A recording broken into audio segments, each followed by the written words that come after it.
And the game of the year is... Starfield.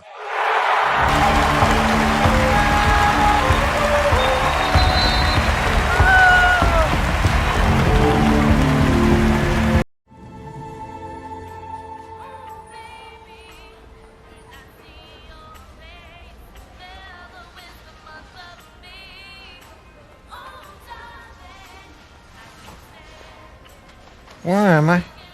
You're in Bed Bath & Beyond, sir.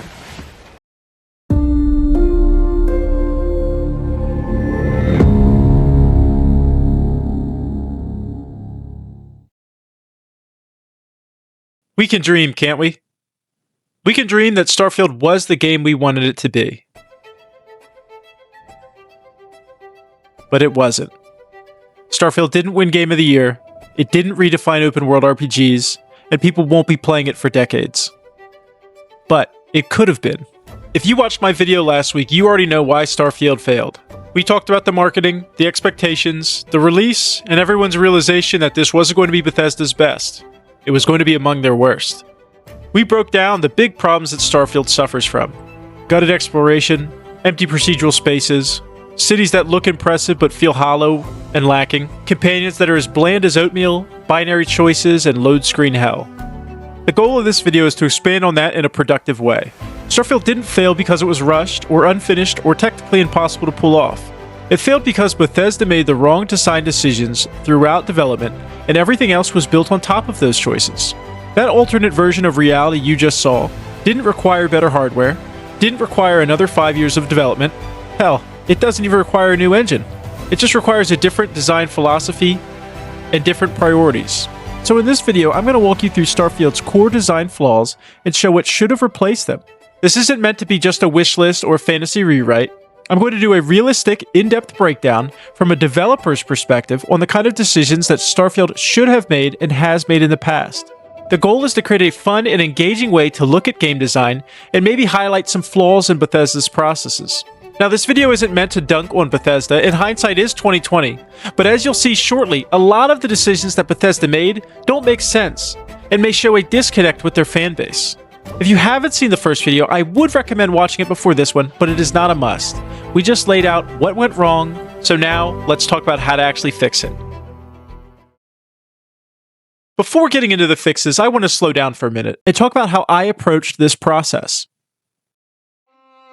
This video isn't just a collection of opinions, it's structured in a way I would approach a real project. I've written game design documents before, not as a thought exercise, but in actual development. I've created working documents meant to guide development for our own games. It's a core piece of the game design process, and without a strong game design document, projects can be doomed before they ever truly start. That experience is why I wanted to frame this video around the design document instead of just talking system by system. When a large game starts to feel unfocused, it's almost never because the team lacked ideas. It's because the document that was supposed to enforce priorities stopped doing its job, or never existed in a strong enough form to begin with. At its most basic level, a game design document exists to answer one question. What kind of game are we actually making? Everything else flows from that. It defines what the players are doing for most of their time, often called core game loop. What systems exist to support that activity, and what gets cut when two ideas compete for space. And that last part is pretty important. Design documents aren't just about all of the different possibilities that can be in a game, they're also about the constraints. They exist to prevent a project from trying to be everything at once. When a game gets as large as Starfield, those constraints matter even more. Every additional system increases the complexity, and every increase in scale multiplies the cost of density. Every compromise made early echoes throughout the rest of the project. If those decisions aren't locked early, the game drifts away from what's going to reinforce the core experience. And honestly, that's how Starfield feels to me, where a lot of individual systems work, but don't reinforce each other.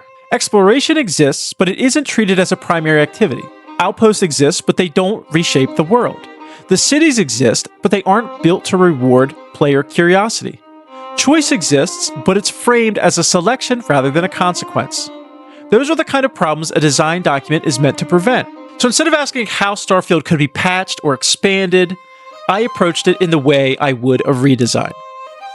I wrote a GDD for the version of Starfield that commits to a clear set of priorities and enforces them consistently. I restructured the design pillars around what Bethesda fans actually want. Writing it this way forces some uncomfortable decisions, and in order to create a realistic expectation on Bethesda, I felt it was important to do it in this way. The document has to pick a direction and live with the consequences.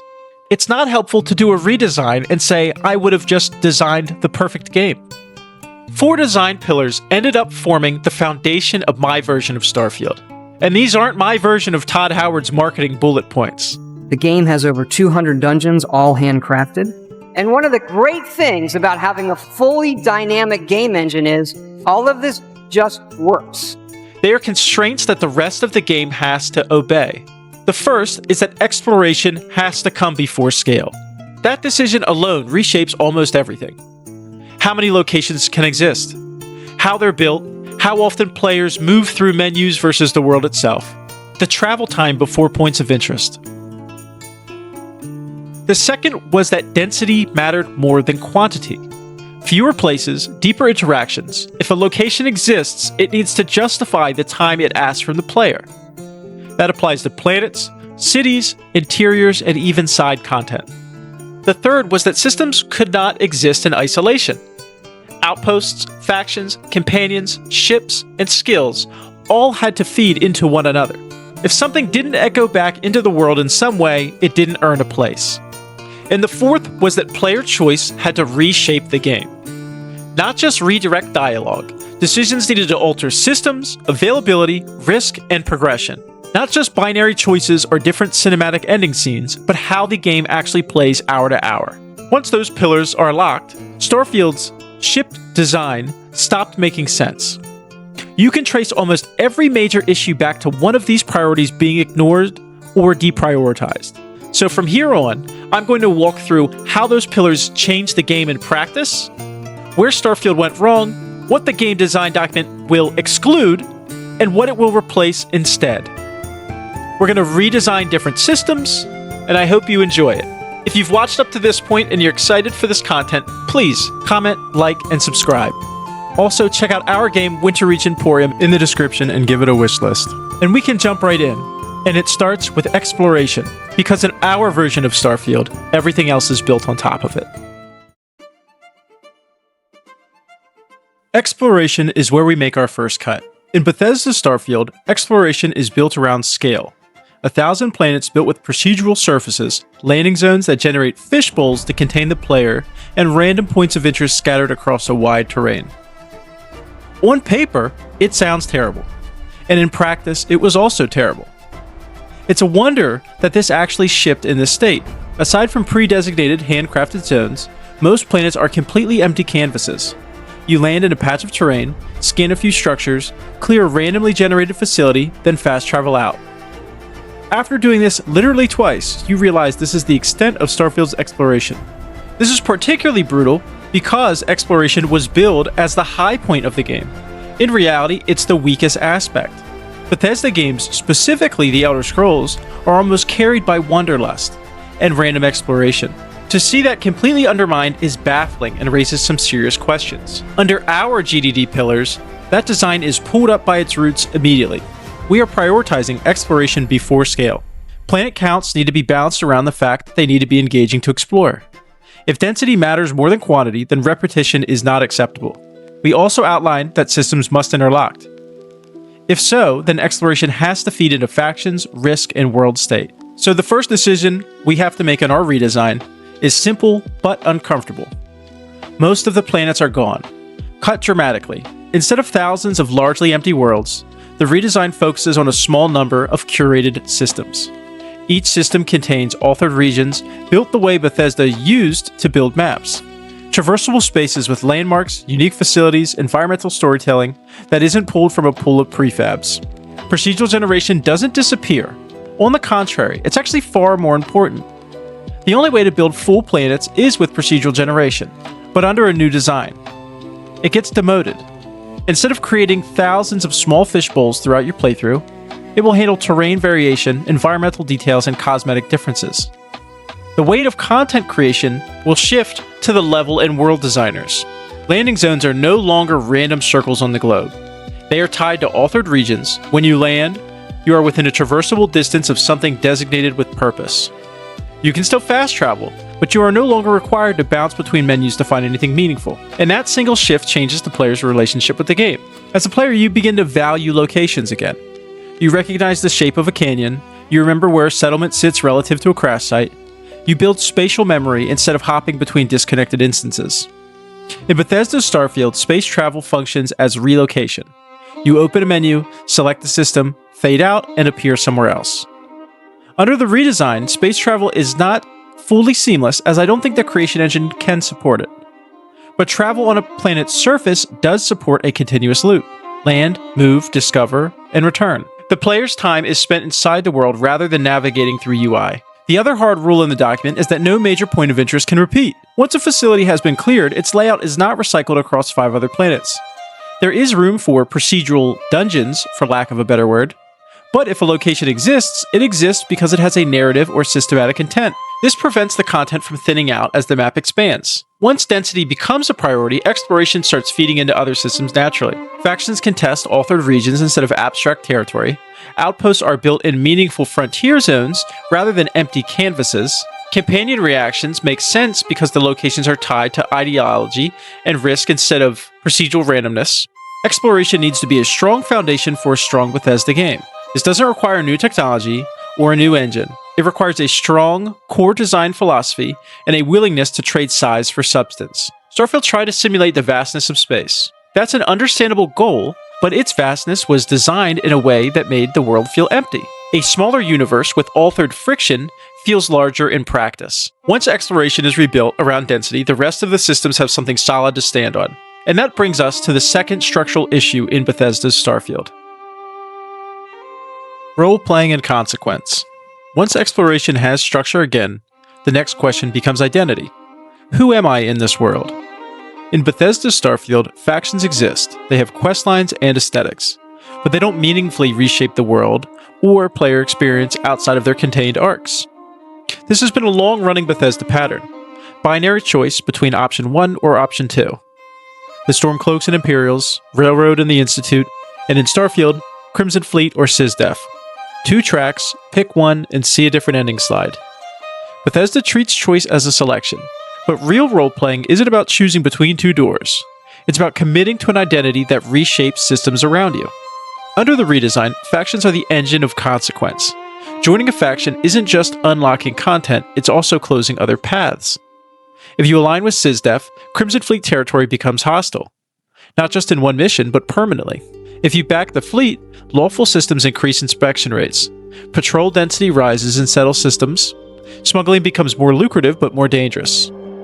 If you side with corporate authority, frontier settlements may push back.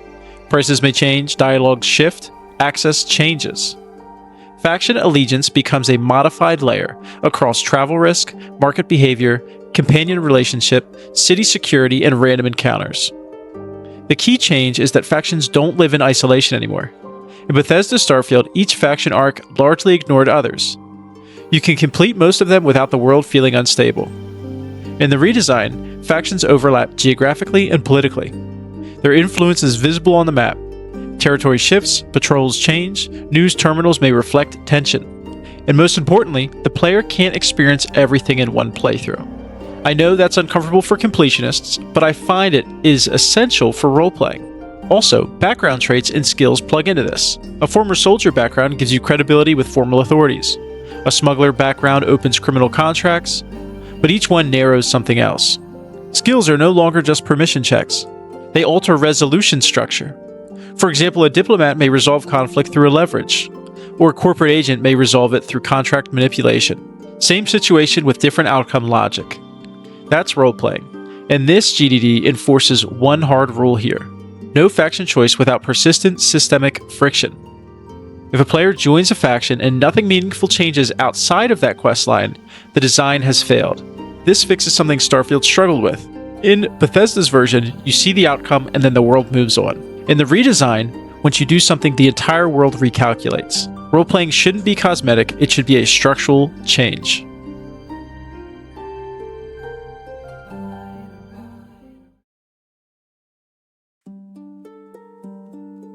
And at the risk of sounding redundant, I also wanted to cover world reactivity and system interlock. So we've established exploration gives you space, and role-playing gives you identity. But system interlock is what proves the world is paying attention. This is where Starfield feels the most disconnected. In Bethesda's Starfield, systems exist next to each other. Factions don't meaningfully alter cities, outposts don't influence trade, ship builds don't meaningfully change political interaction, and companions rarely reshape outcomes. Everything works in isolation. You can complete a faction storyline and the rest of the galaxy barely notices. You can build an outpost empire, but markets don't shift. The player acts, and the world stays stable. And that's not reactivity. Under the redesign GDD, systems are not allowed to exist independently. Every major mechanic must plug into at least one other. Faction influence should alter city security presence. City security presence alters the scanning frequency. Scanning frequency can alter the smuggling risk. Smuggling risk alters market pricing. Market pricing alters resource demand. Resource demand alters outpost value. Now we have a loop. Ship design ties into this directly. A ship optimized for stealth reduces inspection likelihood. A ship built around heavy cargo increases detection likelihood. A combat ship shifts how random encounters may resolve. Layout affects boarding flow. Modules aren't cosmetic anymore. They change interaction outcomes. Companions plug into faction alignment. A companion loyal to authority grows hostile if you lean into piracy. Not with a disapproval notification, but they may refuse certain missions. They may leave, or they may even create internal conflicts. Cities reflect faction tension physically. Increased patrols, closed storefronts, news updates, territory markers, visual shifts. Not something dramatic every 5 minutes, but enough to make you feel like the world is moving. The key rule in the document is simple. No system is allowed to stand alone.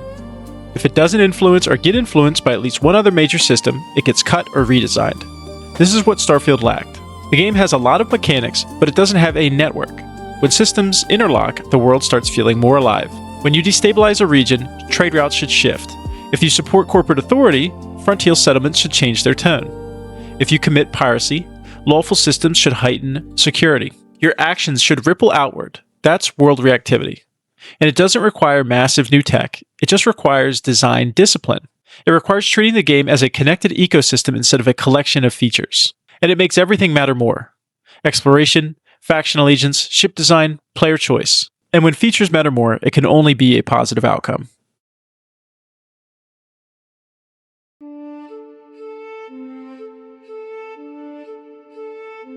This is the part where we talk about all the different sub-features.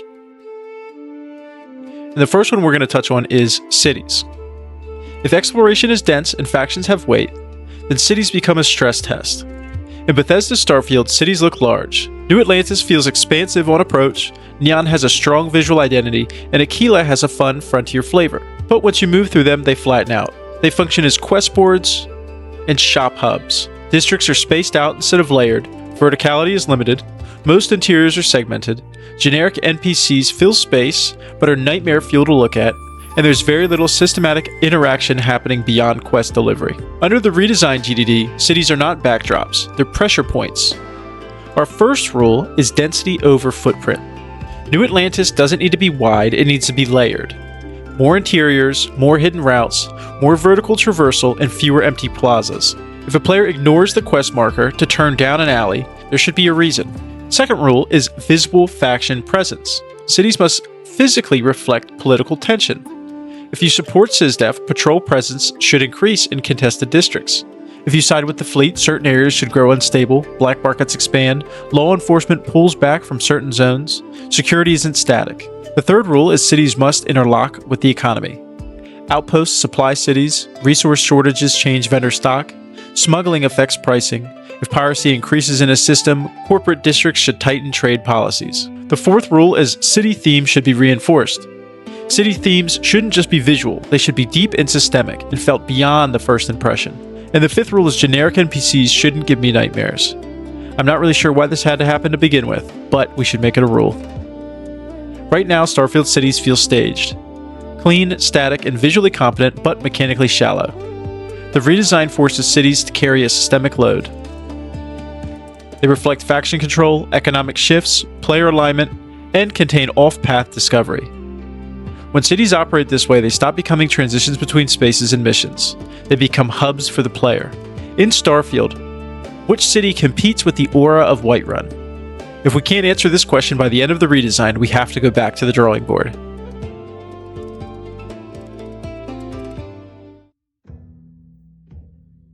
Shipbuilding and planetary traversal. One of the hardest questions of this entire redesign was what to do with ships.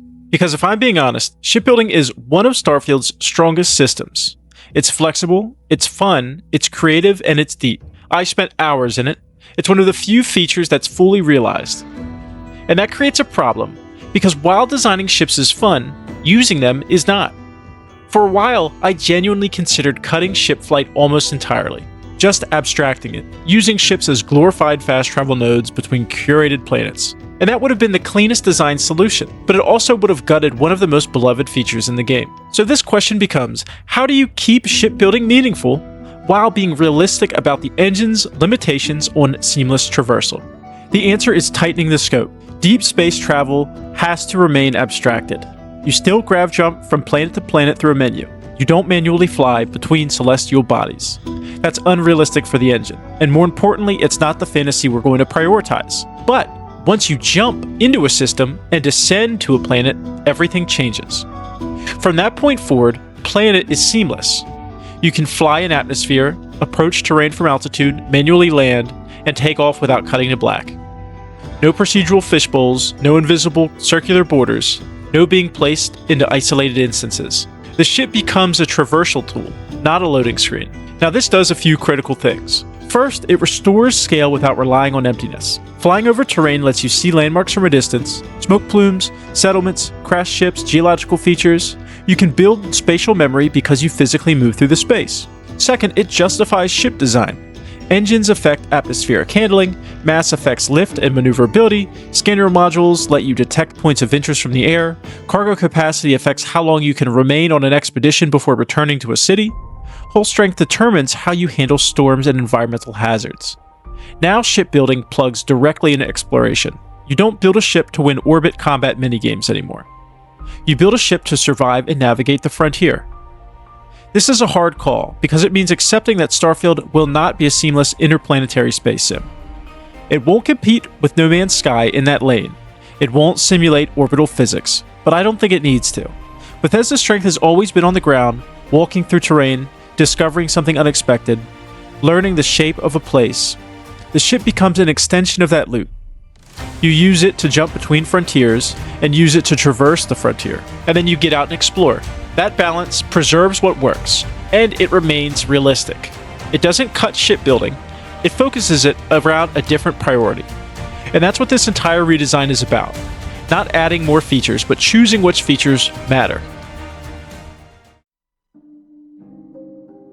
Next up is Outposts, and Outposts are one of the most frustrating systems in Starfield. I've always preferred the Hearthfire system to settlement building, but on paper, Starfield's Outposts should have been powerful. The idea of settling the frontier, establishing presences, creating supply chains, expanding into dangerous territories, that fits perfectly with a space exploration RPG. But in the shipped version, Outposts feel detached. They don't meaningfully affect planets, they don't reshape factions, they don't alter the world state, they sit in empty procedural zones and function mostly as passive resource generators. That's because the world they're built on isn't structured to respond. In the redesign, planets are now continuous. They have authored regions, they have contested zones, they have identifiable geography. Outposts are no longer placed in blank space, they're placed in a strategic space. You can build in a canyon because it controls access to two regions. You can build near a rare resource because it feeds a nearby city. You can build on the frontier of a faction's influence because you're pushing their territory. Now outposts affect the planet that they're on. If you build heavily in a region, faction patrols increase. If you align with that faction, your outpost receives protection in their territory and hostility in others. If piracy increases in orbit, your surface logistics become more dangerous. If you over-extract resources, local conditions downgrade. Outposts can plug into the economy. They plug into faction tension. They plug into exploration.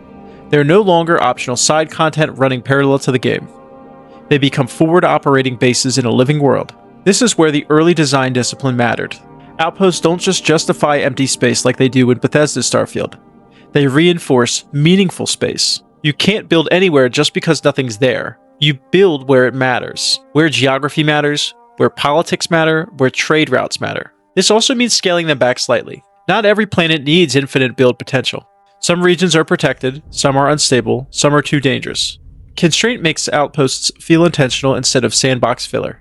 And now that planetary traversal is seamless, Outposts become visible landmarks. You fly over one you built weeks ago, you see its lights at night, you recognize the ridge it sits on, it becomes part of the geography. And that's what makes it different. In Starfield, Outposts felt like UI objects placed on generated tiles. In the redesign, they become part of a planet's identity. And that only works because Outposts are built around exploration. Exploration isn't built around Outposts. If you zoom out, this redesign isn't about adding features. It's about focusing on features. Exploration is dense and continuous. You land, you explore, the planet is a place, not a tile. Ships support that loop. You use them to jump between frontiers and move across terrain. They affect risk and logistics, but they don't compete with planetary exploration. Outposts reinforce this loop. You build in meaningful regions, you alter faction pressure, you influence economy and patrol patterns. Your presence changes the frontier. Role-playing has weight. Faction allegiance locks content. Companions push back. Skills change resolution structure. You cannot experience everything in one run, and that's intentional. World reactivity ties it together. Cities reflect political shifts. Markets respond. Territories move, and the game remembers what you did. And systems interlock to prevent isolation. Ships affect trade, trade affects cities, cities reflect faction influence alters patrols, patrols alter traversal, traversal alters exploration, exploration feeds outposts, and outposts shift power. It becomes a loop. In Bethesda's Starfield, systems sit next to each other. In this version, systems lean onto each other. That's the difference. Nothing here requires impossible tech. No full space simulation, no infinite handcrafted planets, no engine rewrite. It requires discipline. It requires deciding what the game actually is. Starfield tried to be vast. This version tries to be cohesive, and cohesion is what makes a world feel alive. If exploration is the foundation, then everything else has to reinforce it. That's what the original design lost, and that's what this redesign restores. At the end of the day, this is just one version, one design document, one interpretation of what Starfield could have been. I'm not pretending this is perfect. There are trade-offs in every direction. Cutting planet count means losing scale, locking faction paths means upsetting completionists, tying systems together increases complexity. But that's the point. Game design has trade-offs. You can't have infinite scale and handcrafted density. You have to choose. And that's really the conversation I want to have. And that's really the conversation that I want to have. If you were the lead at Bethesda, how would you redesign the game? Do you think these changes are realistic? Do you like my changes? Is it a problem with scale? Is it philosophy? Or is it Bethesda's engine? Starfield isn't just a single game discussion. It's a direction discussion. If this is the template going forward, that matters. So I want to hear it. What would your design pillars be? What would you keep and what would you rip out entirely? I'd love to hear your guys' opinions as designers, not just fans. Alright everybody, thanks for watching. Next week's long form is going to cover the Skyrim Civil War debate. So if you're into Elder Scrolls politics and design philosophy, that one's for you. Let me know what other topics you want me to break down. I read all of the comments and I pull ideas from them all the time. If you want to support what we're building, wishlist our game Winterreach Emporium on Steam. It's in the description. It helps way more than you think. Also, please like the video if you enjoyed it, and subscribe if you like deep dives like this, and I'll see you next week.